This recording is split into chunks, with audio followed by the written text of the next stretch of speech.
Dear students, welcome to my YouTube channel.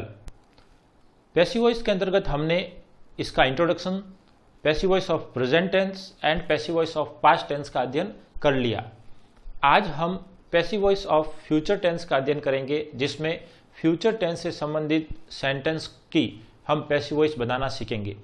Dear students, यदि आपने passive voice का introduction, जो कि इसका सबसे महत्वपूर्ण पार्ट है, जिसमें हमने सभी बेसिक सेंटेंस पैटर्न को पैसिव वॉइस एक्टिव से पैसिव वॉइस में कन्वर्ट करना सीखा है, और यदि प्रेजेंट टेंस और पास्ट टेंस की पैसिव वॉइस का वाला वीडियो नहीं देखा है तो मैंने इस आई बटन पर उसका लिंक दिया है, जिस पर आप क्लिक करके उन वीडियो को देख सकते हैं। Clear? Let's begin passive voice of future tense. हमारा पहला पैसिव वॉइस है फ्यूचर टेंस है simple future tense. Simple future tense का अफर्मेटिव सेंटेंस का स्ट्रक्चर होता है सब्जेक्ट, हेल्पिंग वर्ब इसकी होती है विल या सेल, और विल सेल के साथ वर्ब की फर्स्ट फॉर्म और ऑब्जेक्ट। डियर स्टूडेंट्स, ये इसका एक बेसिक पैटर्न है, और यदि ये सेंटेंस क्वेश्चंस में दिया होता है तो वो कहलाता है एक्टिव वॉइस। क्लियर? अब इस एक्टिव वॉइस को हमें चेंज करना है किसमें? पैसिव वॉइस में। तो डियर स्टूडेंट्स, पहला नियम यह है, एक्टिव के ऑब्जेक्ट को पैसिव का क्या बनाना है? सब्जेक्ट, यानी ऑब्जेक्ट को उस सब्जेक्ट के स्थान पर ले आना है, और उसके बाद सब्जेक्ट के बाद क्या आती है? Helping verb. तो इस पैसिव की हेल्पिंग वर्ब होगी विल या सेल, और इसके साथ हम यूज करेंगे बी का, और बी के बाद वर्ब, और वर्ब की यूज करेंगे हम third form. Dear students, passive में हमेशा थर्ड फॉर्म का यूज करते हैं, और इसके बाद इस सब्जेक्ट यानी एक्टिव वॉइस के सब्जेक्ट को हम बाई लगाकर ऑब्जेक्ट बना देते हैं। तो डियर स्टूडेंट्स, इस प्रकार हमने उन 4 नियमों का, जो हमने पैसिव वॉइस ऑफ इंट्रो का वीडियो बनाया, उसमें हमने सीखा था कि पहला नियम क्या है? एक्टिव के ऑब्जेक्ट को क्या बनाना है? पैसिव का सब्जेक्ट। और दूसरा, एक्टिव के सब्जेक्ट को पैसिव का ऑब्जेक्ट बाई, और उससे पहले क्या लगाना है? बाई। डियर स्टूडेंट्स, यदि आप बाई प्लस ऑब्जेक्ट नहीं बनाते हैं या नहीं लिखते हैं तो भी पैसिव वॉइस पर कोई फर्क नहीं पड़ेगा, यानी ये इतना ज्यादा इंपॉर्टेंट नहीं है। इसके बाद यानी सब्जेक्ट और ऑब्जेक्ट के बाद, सब्जेक्ट और ऑब्जेक्ट के अलावा जितने भी शब्द है, यानी हेल्पिंग वर्ब हो, एडवर्ब ऑफ टाइम हो, यानी कोई शब्द हो, उनका कोई स्थान परिवर्तन नहीं करना है। पैसिव वॉइस में हमेशा 2 ही वर्ड के स्थान परिवर्तन होंगे, subject object, object subject. Clear?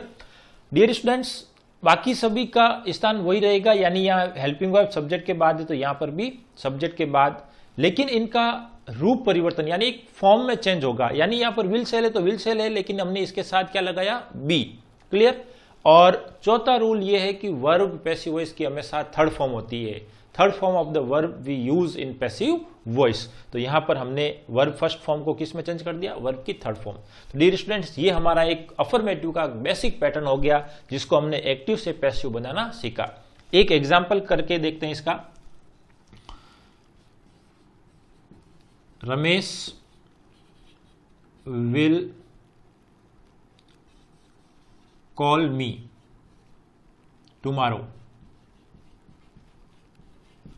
ये हमारा पहला सेंटेंस है, Ramesh will call me tomorrow. तो डियर स्टूडेंट्स, यहां पर आप देखें, विल कॉल ये हेल्पिंग वर्ब है, इसके पहले सब्जेक्ट, इसके बाद ऑब्जेक्ट। तो यहां पर मी हमारा क्या है? ऑब्जेक्ट। तो मी को हम क्या बनाएंगे? सब्जेक्ट। तो मी का सब्जेक्ट क्या हो जाएगा डियर स्टूडेंट्स? आई। क्लियर? अब यहां पर विल और सेल, तो आई के साथ क्या आता है? सेल। क्लियर? तो आई सेल, सेल के बाद बी, वर्ब की थर्ड फॉर्म कॉल्ड। अब और शब्द है तो वो लिख दो आप, टुमारो, यानी I shall be called tomorrow. Dear students, ये इस एक्टिव का हमने क्या बना दिया? पैसिव। अब रमेश, बाई रमेश आप लिखना चाहे तो भी लिख सकते हैं, नहीं लिखना चाहे तो भी उसमें कोई फर्क नहीं पड़ेगा। तो यहां पर हम ऐसे भी लिख सकते हैं, I shall be called by Ramesh tomorrow, या I shall be called tomorrow by Ramesh. Clear? और यदि उसको नहीं लिखना चाहे तो भी इतना कोई ज्यादा इंपॉर्टेंट नहीं है। क्लियर? तो ये हमारा अफर्मेटिव का स्ट्रक्चर हो गया। अब इसका एक नेगेटिव का स्ट्रक्चर डियर स्टूडेंट्स करके देख लेते हैं। तो नेगेटिव का स्ट्रक्चर भी ज़्यादा इसमें अंतर नहीं है, केवल आपको विल और सेल के साथ नॉट का प्रयोग करना है, और यहां पर भी आपको विल और सेल के साथ नॉट और उसके बाद आपको बी का प्रयोग करना है। बाकी आपका स्ट्रक्चर लगभग वैसा ही है। देखें आप, ऑब्जेक्ट को सब्जेक्ट, सब्जेक्ट को ऑब्जेक्ट, बाकी सभी स्थान पर वही चीजें, यानी हेल्पिंग वर्ब के स्थान पर विल सेल, नॉट है तो नॉट, और उसके बाद हमने क्या लगाया, बी, जो कि इसकी पैसिव की पहचान है, और वर्ब की थर्ड फॉर्म। तो डियर स्टूडेंट्स, तो अफर्मेटिव नेगेटिव में केवल नॉट का अंतर है। एक एग्जांपल इसका हम करके देख लेते हैं। My mother will cook food for guests. मेरी माँ मेहमानों के लिए खाना पकाएगी। तो यहां पर आप देखें तो विल कुक हेल्पिंग वर्ब और वर्ब, तो विल कुक से पहले ये सब्जेक्ट और फूड आपका हो गया ऑब्जेक्ट। क्लियर? डियर स्टूडेंट्स, यहां पर फूड को हम क्या बनाएंगे, सब्जेक्ट, तो फूड ही रहेगा, और फूड के साथ हेल्पिंग वर्ब आ जाएगी नॉट। यहां पर हम नेगेटिव कर रहे हैं, विल नॉट, तो यहां पर food will not be cooked for guest. Clear? Dear students, यहां पर गेस्ट भी आपको ऑब्जेक्ट नजर आ रहा है, लेकिन हम इसका सब्जेक्ट नहीं बनाएंगे। क्यों नहीं बनाएंगे? क्योंकि जो वर्ब है उसके साथ आप एक वर्ड व्हाट रख के देखें, कुक व्हाट, यानी क्या पकाया, भोजन या मेहमानों को, ऑब्वियसली भोजन को। तो जो इसका मेन जो ऑब्जेक्ट है वही आपको पैसिव में सब्जेक्ट बनाना है। यूनिक आप गेस्ट लिख दें, guests will not be cooked. Clear? तो मेहमानों को नहीं पकाया जाता है, मेहमानों के लिए है। पकाया क्या जा रहा है, भोजन। तो my mother will not cook food for guest, तो यहां पर हो जाएगा food will not be cooked for guest. Clear? Next है हमारा इंट्रोगेटिव सेंटेंस। डियर स्टूडेंट्स, जैसा कि आपको पता है इंट्रोगेटिव सेंटेंस होते दो प्रकार के होते हैं। पहला है आपका हेल्पिंग वर्ब, यानी स्टार्टिंग में आपको हेल्पिंग वर्ब विल सेल, इसके बाद सब्जेक्ट, इसके बाद वर्ब की फर्स्ट फॉर्म और ऑब्जेक्ट और क्वेश्चन मार्क आता है। क्लियर? तो पैसिव वॉइस वही, ऑब्जेक्ट को सब्जेक्ट के स्थान पर लाना है। ये हमारा ऑब्जेक्ट क्या बन गया, सब्जेक्ट। क्लियर? अब उसके पहले क्या है, विल सेल, तो यहां पर भी हम क्या लगाएंगे, विल या सेल, जो कि सब्जेक्ट के अकॉर्डिंग होगा, और उसके बाद हमें प्रयोग करना है बी का। क्लियर?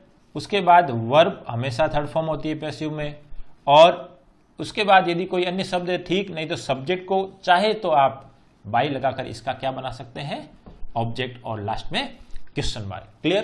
तो डियर स्टूडेंट, इस प्रकार देखें आप, तो वही रूल फॉलो हो रहे हैं। ऑब्जेक्ट सब्जेक्ट सब्जेक्ट ऑब्जेक्ट, और जो जहां है, यानी हेल्पिंग वर्ब यदि सब्जेक्ट के बाद है तो बाद, पहले तो पहले। क्लियर? अब इसका एक एग्जांपल करके देख लेते हैं हम। Will you help me, will you help me.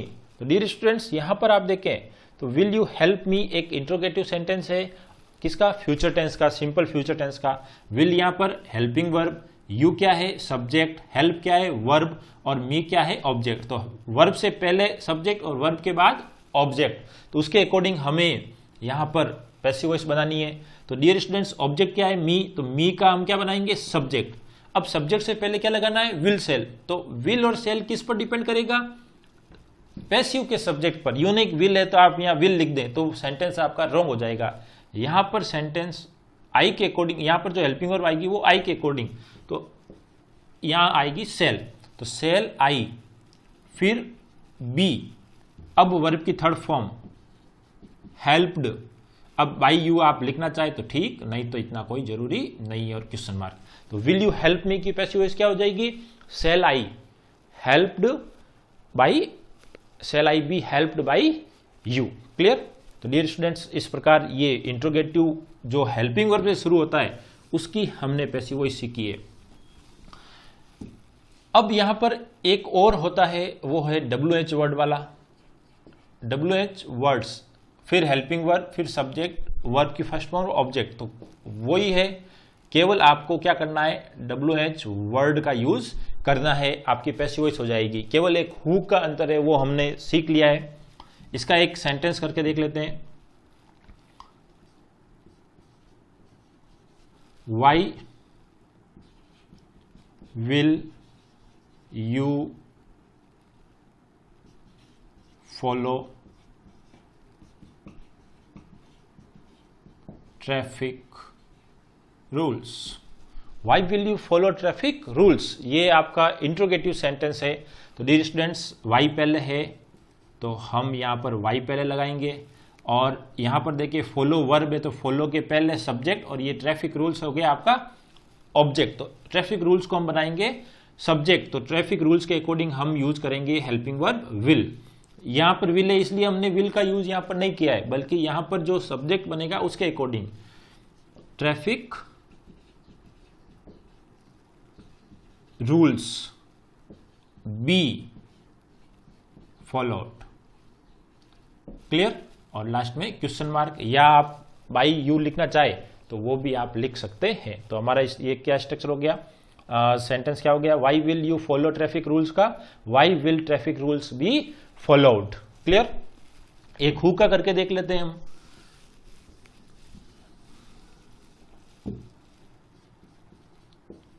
Who will teach English, अंग्रेजी कौन पढ़ाएगा? तो पहले सबसे पहले हु को किस में चेंज करेंगे, बाई हुम, और WH वर्ड है तो इसके बाद हम हेल्पिंग वर्ब लगाएंगे विल। और इंग्लिश, तो इंग्लिश आपका ऑब्जेक्ट है, वो क्या बन जाएगा पैसिव में, सब्जेक्ट, तो इंग्लिश बी, और टीच की थर्ड फॉर्म टॉट। क्लियर? तो बाई हुम विल इंग्लिश बी टॉट। तो हमने हु का भी सेंटेंस स्ट्रक्चर सीखा हुआ है, हु को किस में चेंज करना है, बाई हुम में।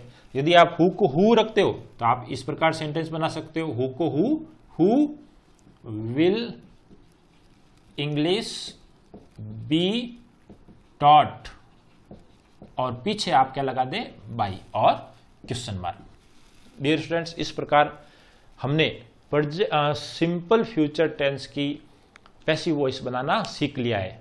केवल अंतर यही है, विल सेल के वर्ब की फर्स्ट फॉर्म को हमें will shall be plus verb की थर्ड फॉर्म में चेंज करना है। क्लियर? अगला टेंस है हमारा future continuous tense. Dear students, future continuous tense की पैसिव वॉइस नहीं बनती है। प्रेजेंट कंटिन्यूस की बनती है, पास्ट कंटिन्यूस टेंस की पैसिव वॉइस बनती है, लेकिन फ्यूचर कंटिन्यूस टेंस की पैसिव वॉइस नहीं बनती है। क्लियर? तो इसके आगे वाला tense future perfect tense. Clear? तो हमारा अगला टेंस है future perfect tense. Future perfect tense का अफर्मेटिव सेंटेंस का स्ट्रक्चर होता है, सबसे पहले आता है सब्जेक्ट, उसके बाद विल या सेल जो फ्यूचर की पहचान है, उसके साथ हम लगाते हैं हैव, और वर्ब की थर्ड फॉर्म और ऑब्जेक्ट। ये इसका एक बेसिक सेंटेंस पैटर्न है।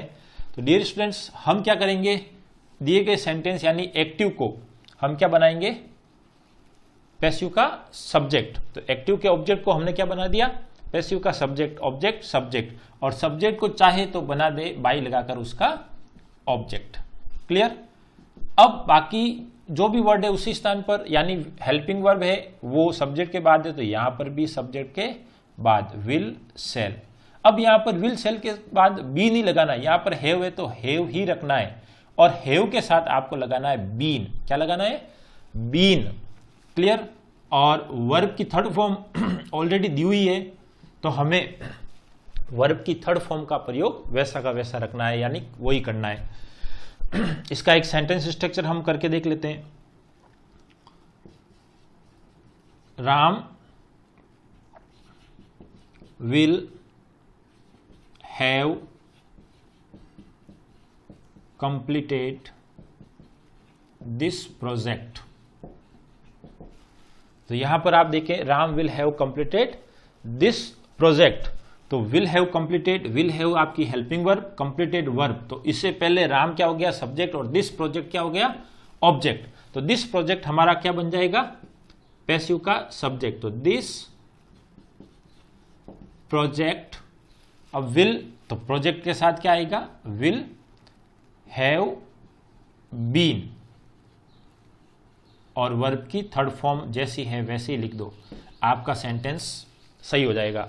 This project will have been completed. आप चाहे तो राम को इसके बाद भी लिख सकते हैं बाय राम। क्लियर। तो डियर स्टूडेंट्स, ये हो गया आपका अफर्मेटिव सेंटेंस को हमने अफर्मेटिव सेंटेंस की पैसिव वॉइस बनाना सीखा है। क्लियर। इसके बाद इसका नेगेटिव, तो डियर स्टूडेंट्स नेगेटिव में भी ज्यादा इसका कोई ज्यादा अंतर नहीं है। यहां पर आप देखें तो केवल हेल्पिंग वर्ब विल सेल के साथ आपको क्या करना है सब्जेक्ट विल या सेल के साथ किसका प्रयोग करना है नॉट का। तो यहां पर भी वही चीज है, ऑब्जेक्ट क्या बन जाएगा सब्जेक्ट, और उसके अकॉर्डिंग हमने क्या लगाया इसके साथ विल या सेल, और यहां पर आपको प्रयोग करना है नॉट और हैव इसके बाद, यानी विल हैव और सेल हैव के बीच में आपको किसका प्रयोग करना है नॉट का। क्लियर। तो डियर स्टूडेंट्स, इस प्रकार यह हो गया आपका नेगेटिव सेंटेंस। इसका भी हम एक एग्जाम्पल करके देख लेते हैं ताकि हमें ये स्ट्रक्चर और सेंटेंस समझ में आ जाए। My friend will not have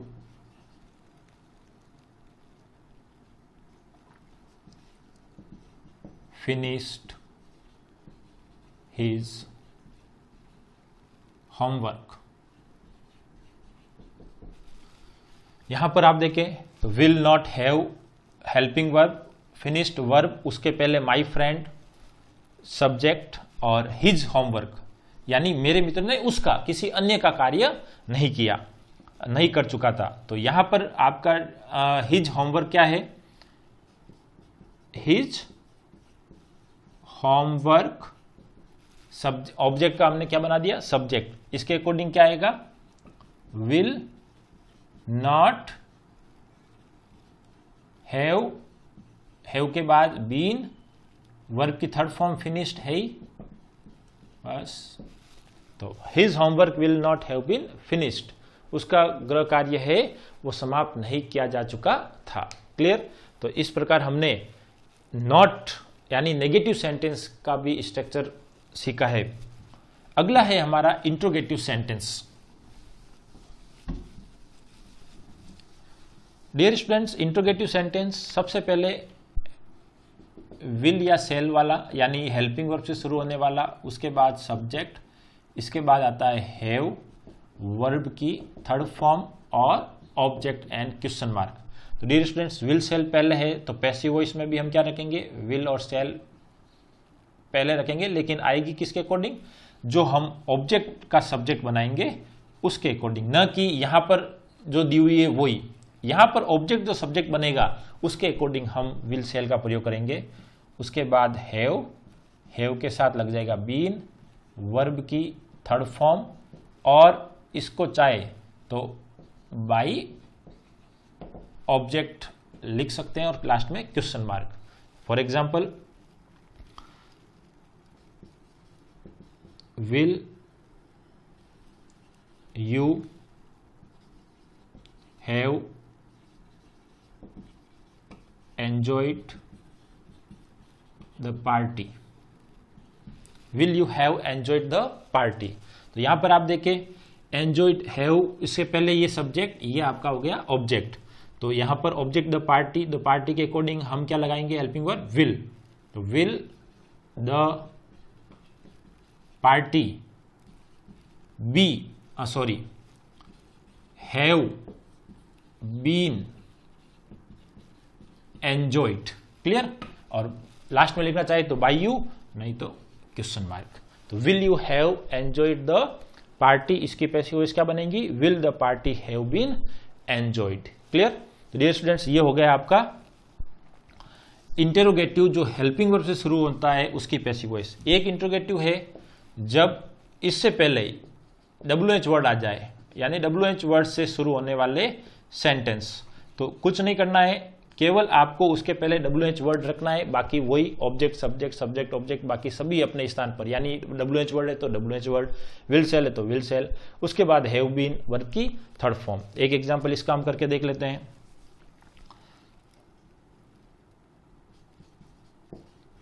what will my father have given me, have given me. What will my father have given मी, तो डियर स्टूडेंट्स हैव गिवन ये आपका सब्जेक्ट, हैव गिवन से पहले, और वर्ब के बाद आपका ऑब्जेक्ट। तो डियर स्टूडेंट व्हाट है तो व्हाट को व्हाट ही रखेंगे, व्हाट। अब यहां पर मी आपका ऑब्जेक्ट सब्जेक्ट बनेगा, तो मी के अकॉर्डिंग अब यहां विल है, लेकिन आई के अकॉर्डिंग क्या आएगा, सेल। तो मी का सब्जेक्ट आई, तो आई के अकॉर्डिंग हम यहां पर हेल्पिंग वर्ब लगाएंगे सेल। तो व्हाट सेल आई, फिर हैव, हैव के बाद हम इसके साथ क्या लगाएंगे, बीन, वर्ब की थर्ड फॉर्म ऑलरेडी दी हुई है वही लिखनी है आपको, गिवन। अब what shall I have been given, अब चाहे तो आप बाई फादर, माई फादर लिख सकते हैं, नहीं तो आपका यहीं पर पैसिव वॉइस समाप्त हो जाएगा, और यदि लिखना चाहे तो बाई माई फादर। क्लियर, तो क्वेश्चन मार्क, तो ये लिखें तो भी ठीक, नहीं लिखे तो भी उस पैसिव वॉइस के अर्थ में कोई फर्क पड़ने वाला नहीं है। क्लियर, तो what will my father have given me, what shall I have been given by my father. तो डियर स्टूडेंट्स इस प्रकार हमने फ्यूचर टेंस की पैसिव वॉइस भी सीखी है। फ्यूचर अगला टेंस है हमारा फ्यूचर परफेक्ट कंटिन्यूस टेंस। तो फ्यूचर परफेक्ट कंटिन्यूस टेंस की भी पैसिव वॉइस नहीं बनती है। तो डियर स्टूडेंट्स फ्यूचर टेंस में केवल दो टेंस की, सिंपल फ्यूचर और फ्यूचर परफेक्ट की पैसिव वॉइस बनती है, जबकि फ्यूचर कंटिन्यूस और फ्यूचर परफेक्ट कंटिन्यूस की पैसिव वॉइस नहीं बनती है।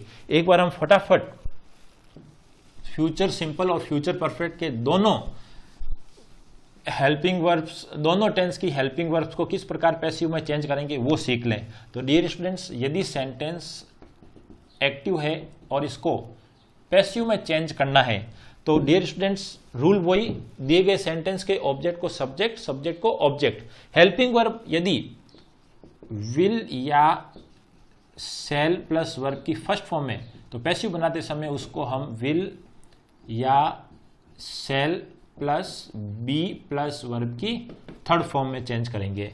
ये हो गया हमारा सिंपल फ्यूचर। फ्यूचर कंटिन्यूस की बनती नहीं है। नेक्स्ट है हमारा फ्यूचर परफेक्ट। तो will shall plus have plus verb की थर्ड फॉर्म, इसको हम चेंज करेंगे विल या shall plus have been plus verb की थर्ड फॉर्म। तो डियर स्टूडेंट्स ध्यान रखें, इस प्रकार यदि विल सेल और वर्ब की फर्स्ट फॉर्म हो तो बी लगाना है इसके साथ और वर्ब की थर्ड फॉर्म आएगी, और विल सेल हैव है तो हैव के साथ आपको बीन का यूज करना है। तो डियर स्टूडेंट्स इस प्रकार हमने फ्यूचर टेंस की पैसिव वॉइस बनाना भी सीख लिया। अब हम एक साथ इन सब टेंसों की एक टेबल बनाएंगे जो हमारा नेक्स्ट वीडियो होगा, जिसमें हम सभी टेंस की एक टेबल बनाएंगे जिसमें सभी टेंस के एक्टिव को किस प्रकार पैसिव में चेंज करना है, उस एक टेबल एक वीडियो में हम सीख जाएंगे। और ये हम तभी सीखेंगे जब हमारे स्टेप बाय स्टेप यानी प्रेजेंट, पास्ट और फ्यूचर की जब एक बार एक्सरसाइज क्लियर हो जाएगी, तब आपको जब कभी रिवीजन करना हो तो जब आप केवल उस एक वीडियो को देखकर सभी टेंस की पैसिव वॉइस सीख सकते हैं। डियर स्टूडेंट्स यदि आपने अब तक चैनल सब्सक्राइब नहीं किया है तो इस चैनल को सब्सक्राइब करें और अगले वीडियो के लिए आप बेल आइकन को प्रेस करें ताकि उसका नोटिफिकेशन आपको तुरंत प्राप्त हो जाए। Thank you.